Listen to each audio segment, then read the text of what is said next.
తాగునీటి అవసరాలు ఉన్నాయి. వీటన్నిటికీ నీళ్లు ఉండద్దు, మొత్తం ఖాళీ అయిపోతుంది. అటు శ్రీశైలం ఖాళీ అవుతుంది, ఇటు నాగార్జున సాగర్ ఖాళీ అయిపోతుంది. మన రాష్ట్ర హక్కుల్ని కాపాడుకొని నీళ్లు కాపాడుకొని ఈ ఎండాకాలం అంతా కూడా ఇటు పంటలకు, అటు త్రాగునీటికి, ఇటు పారిశ్రామిక అవసరాలను, మన రాష్ట్ర అవసరాలను కాపాడుకునే బాధ్యత ఈ రాష్ట్రానికి లేదా? తాత్కాలిక ఒప్పందమైన మనకు 34 రావాలి. అరే ఆ 34 20% వాడింది ఈ సంవత్సరం, 20% వాడేసిండ్రు. మరి ఇంకా 14% మన రాష్ట్రం నష్టపోతుంది కదా. మీరు వెంటనే కేంద్రం మీద ఒత్తిడి లేరా? కేంద్ర మంత్రిని కలవడమో, కేఆర్ఎంబీని కలవడమో, అపెక్స్ కౌన్సిల్ డిమాండ్ చేయడమో, ముఖ్యమంత్రి స్థాయిలో మాట్లాడడమో. ముఖ్యమంత్రికి అసలే పట్టదు, మంత్రికి పట్టనే పట్టదు. ఇద్దరే అయిపోయింది. రాష్ట్రానికి గాలికి వదిలేసినారు. ఈఎన్సీ పోస్ట్ కూడా నింపరు. ఇవాళ మీరు మన రాష్ట్రానికి ఇంకా 174 టీఎంసీలో మన కోటా ఉంది. ఇప్పుడు ఆల్రెడీ ఇవాళ ఎంత 10వ తారీఖు, ఈ రోజు కూడా 1.5 టీఎంసీ ఆంధ్రప్రదేశ్ తీసుకుపోతుంది. ఈ నిమిషానికి ఈ రోజు కూడా పర్ డే 1.5 టీఎంసీ ఆంధ్రప్రదేశ్ తీసుకుపోతుంది. ఈఎన్సీ గారి లేఖ ప్రకారమే ఇవాళటికే ఆంధ్రప్రదేశ్ తన కోటాకు మించి 16 టీఎంసీల నీళ్లు ఇప్పటికే తీసుకుపోయింది. అదనంగా 16 టీఎంసీలు తీసుకుపోయింది. ఈ రోజు కూడా నీళ్లు పోతా ఉన్నాయి. మరి రేపు మన పరిస్థితి ఏంది? మన రాష్ట్ర పరిస్థితి ఏంది? రేపు హైదరాబాద్ మంచినీళ్ళకి ఇబ్బంది రాదా? రేపు మా నల్లగొండ, ఖమ్మం, మా మహబూబ్ నగర్ రేపు పంటలు ఏం కావాలి? మా కల్వకుర్తి కింద పంటలు ఉన్నాయి, నాగార్జున సాగర్ ఎడమకాలం కింద పంటలు ఉన్నాయి, ఏఎంఆర్ ఎస్ఎల్బీసీ కింద నల్లగొండలో పంటలు ఉన్నాయి. ఈ పంటలన్నీ ఏం కావాలి? దక్షిణ తెలంగాణకు రేపు మున్సిపాలిటీలకు, గ్రామాలకు, రేపు ప్రజలకు త్రాగునీళ్ళు వద్దా? మీకు బాధ్యత లేదా? ఇంత పట్టింపు లేని రాజకీయమైంది. మీరు పరిపాలన చేస్తున్నారా, ఇంకేమైనా ఇది చేస్తున్నారా? మీరు సర్కారు నడుపుతున్నారా, సర్కస్ నడుపుతున్నారా? ఇప్పుడు ఇంకొక ఇంపార్టెంట్ పాయింట్ ఏంటంటే, నేను ఆల్రెడీ అసెంబ్లీలో కూడా చెప్పిన విషయం, బీఆర్ఎస్ ప్రభుత్వ హయాము కంటే కాంగ్రెస్ ప్రభుత్వం వచ్చిన తర్వాత కృష్ణా జలాలలో వినియోగం తగ్గింది. ఈ ప్రభుత్వం నీళ్లను వినియోగించుకోవడంలో ఫెయిల్ అయిపోయింది అని డాక్యుమెంట్లతో సహా ప్రెస్ మీట్లో చెప్పాను, అసెంబ్లీలో కూడా చెప్పాను. This is the document. BRS ఉన్నప్పుడు వాడిన నీళ్ళు ఎంత ప్రతి సంవత్సరము, కాంగ్రెస్ ప్రభుత్వం వచ్చిన ఈ 2 సంవత్సరాల్లో వాడిన నీళ్ల శాతం ఎంత? ఏ సంవత్సరం కూడా బీఆర్ఎస్ పార్టీ మన కోటా తగ్గకుండా చూసుకున్నది, మా ప్రభుత్వం కోటా తగ్గకుండా చూసుకున్నది. ఎవర్ లోయెస్ట్ గత 2 సంవత్సరాలు 2024-25లో 28.49% మాత్రమే మనం కృష్ణా జలాలు వాడుకున్నాం. ఈ సంవత్సరం అయితే 20%కి వచ్చేసింది. గతంలో మీరు చూస్తే బీఆర్ఎస్ ప్రభుత్వ హయాంలో 30, 35, 45, 33, 29.88, 29, 29.89, 30, 36 ever lowest utilisation by this Congress government. వరుసగా 2 సంవత్సరాల్లో అతి తక్కువ కృష్ణా నదీ జలాలను వినియోగించి ఈ రాష్ట్రానికి అన్యాయం చేసి ఇవాళ రేవంత్ రెడ్డి గారు చంద్రబాబుకు గురుదక్షిణ చెల్లించుకుంటున్నాడు. మన నీళ్లు కిందికి ఆంధ్రకు జార విడుస్తున్నాడు. తెలంగాణ నీటి హక్కులను ఇవాళ తల్లే ఇది అయిందంట, దయ్యమైందంట చూడు, అట్లా ముఖ్యమంత్రి ఈ రాష్ట్రం పాలిట ఇవాళ ఒక దీనిగా తయారైపోయింది, శాపంగా తయారైపోయింది. ముఖ్యమంత్రిని ఎవరైతే హక్కులు కాపాడాల్సినటువంటి వ్యక్తి ఉన్నాడో ఆయనే ఇలా హక్కులు కాలరాస్తున్నాడు. ముఖ్యమంత్రి రేవంత్ రెడ్డి హక్కులు కాలరాస్తున్నాడు. తల్లి దయ్యమైంది అన్నట్టు ఇవాళ తెలంగాణకి రేవంత్ రెడ్డి గారు శాపంగా తయారైపోయాడు. అదేదో సామెత లెక్కున్నది.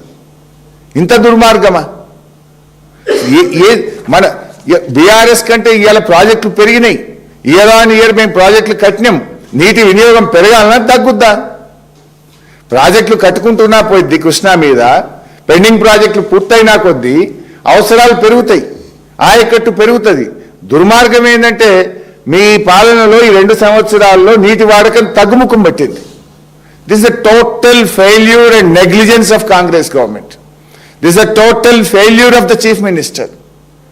అత్యంత కీలకమైన ఈఎన్సీ పోస్ట్ను కూడా వారాల తరబడి కాలు పెట్టారు ఎవరన్నా. ఇన్ఫ్యాక్ట్ ఈఎన్సీ ఎప్పుడు రిటైర్ అవుతాడు అనేది ఈ ప్రభుత్వం పోయిన డిసెంబర్లోనే డిసైడ్ అయింది. వారం ముందే నెక్స్ట్ ఇన్ఛార్జో లేకపోతే నెక్స్ట్ సీనియారిటీ ప్రకారంగా ఈఎన్సీ ఎవరో నిర్ణయిస్తారు. అంటే మీకు అసలు లెక్క లేదు, పట్టు లేదు, పాలన మీద పట్టు లేదు, పట్టి లేదు, 2 లేవు మీకు. పాయింట్ ఏంటంటే ఇప్పుడు ఇది మేము ఒక 6 నెలల కిందనే బయట పెట్టాం. ఇప్పుడు మీరు ఉత్తరం రాసిండ్రు, అంటే మీ ఈఎన్సీ గారు మీ ప్రభుత్వం ఉత్తరం రాసింది. కేఆర్ఎంబికి లేఖ రాసి బీఆర్ఎస్ చెప్పింది నిజం అని ఇప్పుడు కదా మీరు ఒప్పుకున్నారు. ఆ రోజు మమ్మల్ని తిట్టిండ్రు మేము బయట పెడితే, అతి తక్కువ నీళ్లు వాడుతున్నారు, మీరు ఫెయిల్ అవుతుండ్రు అంటే మా మీద రాజకీయంగా బురద జల్లిండ్రు, ఏదో తిట్టిండ్రు. మేము ఈ రాష్ట్రం కోసం, ఈ రాష్ట్ర హక్కుల కోసం ఎన్ని తిట్లు పడడానికైనా సిద్ధం. తిట్లు తిన్నా మిమ్మల్ని ఇడిచిపెట్టాం, మాకు ఈ రాష్ట్ర హక్కులు కాపాడాలి. మమ్మల్ని తిట్టిండ్రు. ఇవాళ మేం చెప్పిందే నిజమని మీరే ఉత్తరం రాసిండ్రు కదా కేఆర్ఎంబికి. అరే అడ్డగోలుగా వాడుతుంది ఆంధ్రప్రదేశ్, జర ఆపుండ్రి. ఇది ఆనాడు ఇది కూడా ఎప్పుడు రాసిండ్రు, చేతులు గాలని కాకులు పట్టుకున్నారు. మేము ప్రశ్నించిన నాడే నిద్రలేచి ఉంటే, మేము ఆ రోజు అడిగిన నాడే మీరు మేల్కొని ఉంటే ఈ పరిస్థితి రాష్ట్రానికి వచ్చినా?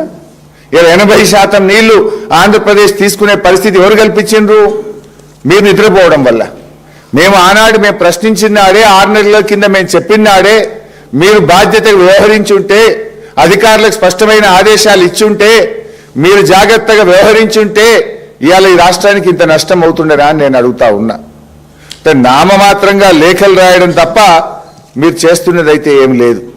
ఇంకా దారుణమైన పాయింట్ ఏంటంటే, ఈఎన్సీ గారేమో ఆయన దాంట్లోనే 664 టీఎంసీలు తీసుకుపోయింది అని ఈఎన్సీ గారు లెటర్ రాశారు.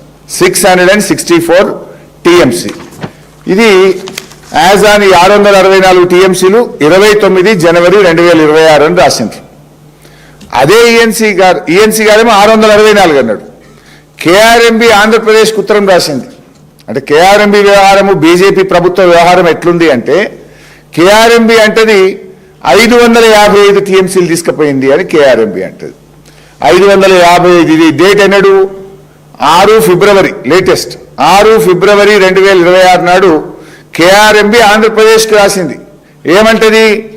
మీరు 555 టీఎంసీలు 78% తీసుకుపోయిండ్రు, ఇక ఆపుండ్రి అని. అంటే 100 టీఎంసీలు తక్కువ చేసిండ్రు. తీసుకుపోయింది 664, కానీ కేఆర్ఎంబి ఏమంటుంది? 555 టీఎంసీలు అంటుంది. అంటే ఇది ఎట్లుందంటే, అడగాల్సిన రేవంత్ రెడ్డి అడగడు, హక్కులు కాపాడాల్సిన కేఆర్ఎంబి కాపాడదు. ఇలా ఈ రాష్ట్రంలో ఉన్న కాంగ్రెస్ ప్రభుత్వము కేంద్ర ప్రభుత్వాన్ని, కేఆర్ఎంబిని, ఆంధ్రప్రదేశ్ ప్రభుత్వాన్ని ప్రశ్నించి మన హక్కులు కాపాడాలి. కాపాడాల్సిన రేవంత్ రెడ్డి ఏమో నిద్రపోతాడు, అడగాల్సిన రేవంత్ రెడ్డి నిద్రపోతాడు. ఇది కాపాడే బాధ్యత ఎవరిది? కేంద్ర బీజేపీ ప్రభుత్వం. కేఆర్ఎంబి ఎవరి నాయకత్వంలో ఉంటుంది? కేంద్ర ప్రభుత్వం కింద కేఆర్ఎంబి ఉంటుంది. ఈ రాష్ట్రం నుంచి 2 మంత్రులు ఉన్నారు, బీజేపీ మంత్రులు, కిషన్ రెడ్డి కానీ సంజయ్ గారు కానీ. పొద్దున్నేస్తే కేసీఆర్ గారి మీద పడేడ్చుడే తప్ప మరి ఎట్లా పోతున్నాయి? మా తెలంగాణకు తాత్కాలిక ఒప్పందం ప్రకారంగా